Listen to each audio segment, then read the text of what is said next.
আচ্ছা, থিওরির অনেক আলাপ হইলো, এখন চলো একটা অঙ্ক করে দেখাই। অঙ্কে বলা আছে যে একদম এইচ ডেপথে একটা বাবল আছে, ছোট একটা বাবল, যেটার ভলিউম সাপোজ 1 cc। আগে এই বাবলটার উপর ফোকাস করো, ঠিক আছে? জাস্ট ভলিউমটা দেওয়া আছে 1 cc। একটা পর্যায়ে বাবলটা উপরে উঠতে উঠতে উঠতে উঠতে উঠতে সারফেসে চলে আসলো। বাবলটা এক্সপ্যান্ড হয়ে ভলিউম 6 cc হয়ে গেল, মানে 6 সেন্টিমিটার কিউবিক সেন্টিমিটার। এখন তোমার কাছে জিজ্ঞেস করা হইলো যে এই পরিবর্তনটার জন্য তোমার হাইটের ডিফারেন্সটা কত, ডেপথ কত, মানে বাবলটা অরিজিনালি বা ইনিশিয়ালি কত ডেপথে ছিল। অথবা তোমাকে আরেকটা প্রশ্ন করা হইলো যে এই পয়েন্টে প্রেশার কত, ঠিক আছে? এখন তুমি দেখো যে তোমার কাছে ইনফরমেশন কিন্তু নেক্সট টু নাথিং, তোমার কাছে কিছুই দেওয়া নেই লিটারালি। তো ইনফরমেশন কিছু নাই, অঙ্ক করবা কেমনে, তাই না? আসলে তোমার কাছে ইনফরমেশন সবই দেওয়া আছে, ঠিক আছে? তোমার জাস্ট একটু চালাক হতে হবে, মানে একটু চিন্তা ভাবনা করতে হবে, ঠিক আছে? কী করবা? তোমাকে বলতে পারি প্রথমে প্রেশারটা বের করো। প্রেশারটা কীভাবে বের করবা? দেখো তোমার কাছে কি প্রেশার দেওয়া নাই। ফার্স্ট অফ অল দেখো ভলিউম, তোমাকে প্রেশার যদি বের করতে বলি, প্রেশার আর ভলিউমের একটা সম্পর্ক তো জানো, তাই না? সেটা খাটাইতে হবে তোমার। কোন সম্পর্কটা জানো একটু চিন্তা করে দেখো তো, ভলিউম আর প্রেশারের মধ্যে সম্পর্কটা কী?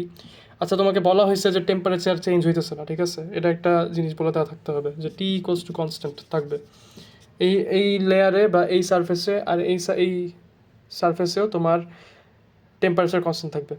এতটুকু বলে দেওয়া থাকবে, এতে করে তুমি কিন্তু এখন বুঝেই গেছো আশা করি যে তোমার কি অ্যাপ্লাই করতে হবে এখানে। প্রেশার আর ভলিউমের মধ্যে সম্পর্কটা কোন সূত্র দিয়ে আমরা পাই বলো তো? একটু আগে দেখাইছি। পাই হচ্ছে এই যে এই ফর্মুলাটা দিয়ে, P V equals to constant, সেটা কার ল? এটা হচ্ছে বয়েলস ল, ঠিক আছে? বয়েলস ল থেকে আমরা এটা পাই। এখন আমরা বলতে পারি যে P1V1 ইকুয়ালস টু P2V2, ওকে? এখন আমারে বলো, প্রেশার তো তোমার কোনোটাই দেওয়া নেই। তোমার দেখো এখানে দুইটা ভলিউম দেওয়া আছে, ঠিক আছে, মানলাম, বাট প্রেশার তো দুইটার একটাও দেওয়া নেই। তুমি সেকেন্ড প্রেশারটা বের করবা কেমনে? এটা তোমার কোয়েশ্চেন জাগতে পারে। বাট তুমি যদি একটু চিন্তা করে দেখো, এই যে এই সারফেস লেভেলে কতটুক প্রেশার পড়তে পারে, কি মনে হয়? ওয়াটার সারফেসে তোমার কতটুক প্রেশার পড়ে সাধারণত? তোমার উপর যতটুক প্রেশার পড়তেছে ততটুক প্রেশারই পড়বে, ঠিক আছে? এটা পুরা পৃথিবীব্যাপী কিছুটা কনস্ট্যান্ট টাইপের বলা যায়। কতটুক প্রেশার সেটা? 1 atm প্রেশার। অথবা তুমি যদি মানে মেট্রিক সিস্টেমে চাও তাহলে তোমার 101.325 কিলো প্যাসকেল, ঠিক আছে? অথবা এটাকে 1 বারও বলা হয়। অথবা তোমার 760 মিলিমিটার মার্কারি প্রেশার, অর্থাৎ তোমার ওই যে মার্কারি এটা দেখছো কিনা জানি না, কিন্তু ওইটার ওইটা যদি তুমি অ্যাটমসফিয়ারিক প্রেশারের মধ্যে রাখো, লাইক জাস্ট ছেড়ে দাও আর কি, কোনো প্রেশার না দিবা না, তাহলে যেটা হয় তোমার এই যে মার্কারি কলামটা 760 মিলিমিটার অথবা 76 সেন্টিমিটার উপরে উঠে। এই যে এটা,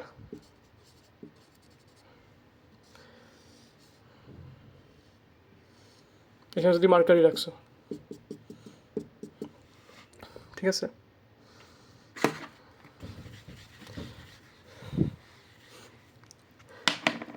তো যাই হোক, এই প্রেশারটা কিন্তু কনস্ট্যান্ট, ঠিক আছে? তোমার অ্যাটমসফিয়ারিক প্রেশার সব জায়গায় কনস্ট্যান্ট, সারফেস লেভেলে সবসময় কনস্ট্যান্ট, সেটা হচ্ছে 1 atm থাকবে। তো এটা একটা ইনফরমেশন পাইলা, কোথায় বসাবা? তোমার এই এই সারফেসে প্রেশার আর ভলিউমকে তুমি P1 আর V1 ধরো, P1V1 ধরলা, ঠিক আছে? তো P1V1 বসাও তাইলে, 1 × 6 বসাইলা, ইকুয়ালস টু P2 কত জানো না, P2 তোমার বের করতে হবে। V2 কত? V2 হচ্ছে তোমার 1 cc, তো 1 বসাই দিলা, 1 × P2, তাহলে P2 জাস্ট বের হয়ে গেল তোমার। এই পয়েন্টে তোমার প্রেশার তাহলে বের হয়ে গেল P equals to 6 atm, 6 atm pressure, ঠিক আছে? তার মানে তুমি একটা জিনিস বুঝলা যে যেহেতু নিচ থেকে উপরে 6 গুণ ভলিউমটা বৃদ্ধি হয়েছে, তার মানে প্রেশারটাও কিন্তু 6 গুণ কমে গেছে। খেয়াল করছো? এখানে যেমন 6 atm ছিল, এখানে এসে কিন্তু 1 atm হয়ে গেছে। তার মানে এটা ভলিউম যদি 6 গুণ বাড়ে প্রেশার তোমার 6 গুণ কমবে, ভলিউম যদি 2 গুণ বাড়ে প্রেশার তোমার 2 গুণ কমবে। বুঝছো, এগুলো কিন্তু মাথায় রাখতে হবে, এগুলো কিন্তু অনেক কাজে লাগে। তুমি যদি এই আইডিয়াগুলো, এই মানে নলেজটা বা এই কৌশলগুলো যদি মাথায় রাখতে পারো, তাহলে কিন্তু তোমার মানে এই অঙ্কগুলো করা বা কনসেপ্টগুলো বোঝা অনেক সহজ হয়ে যাবে। প্রপোর্শনালিটির কনসেপ্ট যাকে বলে, তোমার প্রত্যেকটা চ্যাপ্টারে কিন্তু এই প্রপোর্শনালিটির কনসেপ্টগুলো আছে। যেমন এই যে ওয়ার্ক পাওয়ার এনার্জির যে একটা সূত্র আছে তোমার, মোমেন্টামের সাথে এনার্জি রিলেশনশিপ, ওইখানেও তোমার এই জিনিসটা লাগে, সব জায়গায় লাগে আসলে। তোমার আইডিয়াল গ্যাসে তো মানে অহরহ লাগে, অহরহ জায়গা লাগে। ফিজিক্স জিনিসটা এরকম, প্রপোর্শনালিটি। এখানে তোমার ফর্মুলা দিয়ে খুব বেশি কিছু করা হয় না, যত না তোমার ইয়ে দিয়ে করা হয়, মানে প্রপোর্শনালিটির বিষয়গুলো দিয়ে করা হয়। একটা একটা জিনিসকে ইউনিট ধরে বাকি বাকি সব হিসাব করা হয়। বুঝছো, সব কিছুই প্রপোর্শনালিটি দিন শেষে, সব সব ক্যালকুলেশনে কিন্তু প্রপোর্শনালিটি। তো যাই হোক, ওই আলাপ পরে। এখন তুমি প্রেশার পাইলা, তুমি ডেপথ কেমনে বের করবা বলো তো? ডেপথ আমরা জানি যে এই পয়েন্টে আমার প্রেশারের ফর্মুলাটা কী ছিল মনে আছে? এই পয়েন্টে আমার প্রেশারের ফর্মুলা হচ্ছে P equals to H rho g, সেটা হচ্ছে আর্কিমিডিজের সূত্র। এটা কিন্তু আমার মনে রাখতেই হবে, ঠিক আছে? আমার কাছে রো জানা আছে 1000, অথবা যদি অন্য একটা ডেন্সিটি বলা থাকে তাহলে অন্য একটা ইউজ করবে, বাট নর্মালি পানির জন্য ডেন্সিটি হয় 1000 কেজি পার মিটার কিউব, এটা জেনে রাখো। অথবা যদি মানে সিজিএসে করতে চাও তাহলে 1 গ্রাম পার সিসি, 1 গ্রাম পার সিসি, ঠিক আছে? এটা হচ্ছে সিজিএস। আর মেট্রিকে হচ্ছে তোমার 1000 কেজি পার মিটার কিউব। সবগুলো কনভার্ট করা যায়, কনভার্ট করা যায় আর কি। জি তোমার ফিক্সড 9.81, এটাতে আবার তোমার সিজিএস আনা লাগবে না যে 32, এটা বাদ দাও। এটা 9.81, এটা হচ্ছে তোমার 1000। এইচটা তোমার বের করতে হবে। এখানে আমি আমি সাজেস্ট করবো যে তুমি মেট্রিকেই হিসাবটা করো, ঠিক আছে? মেট্রিকে করলে বেস্ট হয়। তো তার মানে তোমার জাস্ট প্রেশারটাকে মেট্রিকেও কনভার্ট করতে হবে। তার অর্থাৎ তোমার 6 এটিএম আছে না, 6 এটিএম দেওয়া আছে, সেটা এখানে বসাবা 6 ATM. But 1 ATM equals to 101.325 kilo Pascal. So এখানে বসায় ফেলো এটা, যে 6 ইন্টু 101.325 প্যাসকেলে নিয়ে আসলা, ইকুয়ালস টু এইচ তোমার কাছে জানা নাই, ডেপথ জানা নাই, ডেপথ তোমার বের করতে হবে H into 1000 KG per metre cube into 9.81। এখান থেকে তুমি এইচ বের করে ফেলতে পারবা। বুঝছো? তার মানে তোমার আগে প্রেশারটা বের করতে হইলো, তারপর তোমার এই যে বের করতে হয়েছে ডেপথ।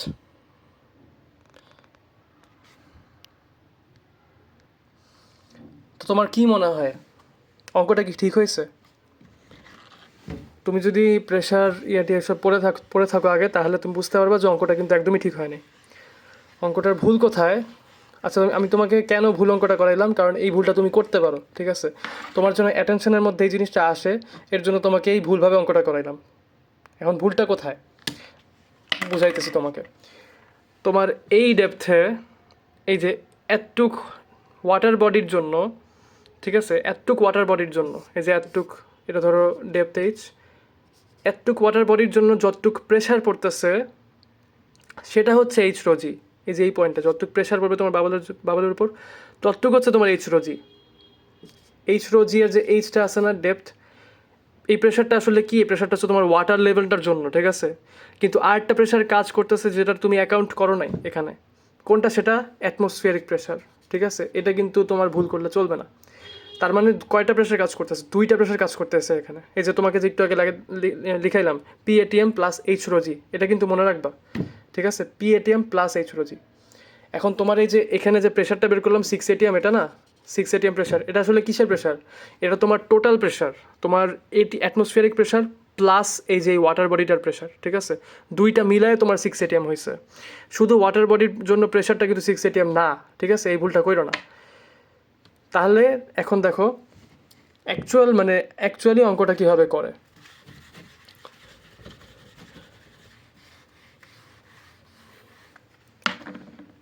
টোটাল বডির জন্য প্রেশার পি দিলাম, এটা ইকুয়ালস টু 6 এটিএম, ঠিক আছে? পি অ্যাটমসফিয়ারিক প্রেশার কত তোমার? 1 এটিএম, ওকে? আর ওয়াটার বডির প্রেশার কত? H rho G. কত হইতে পারে কি মনে হয়? Total pressure P equals to P ATM plus H rho G. P হচ্ছে তোমার 6, পি এটিএম হচ্ছে তোমার 1, তাহলে H rho G equals to তোমার 5 5 কেন? এই যে এটা হচ্ছে তোমার 6, এটা হচ্ছে তোমার 1 plus H rho G, so H rho G equals to 6 minus 1 equals to 5, ঠিক আছে?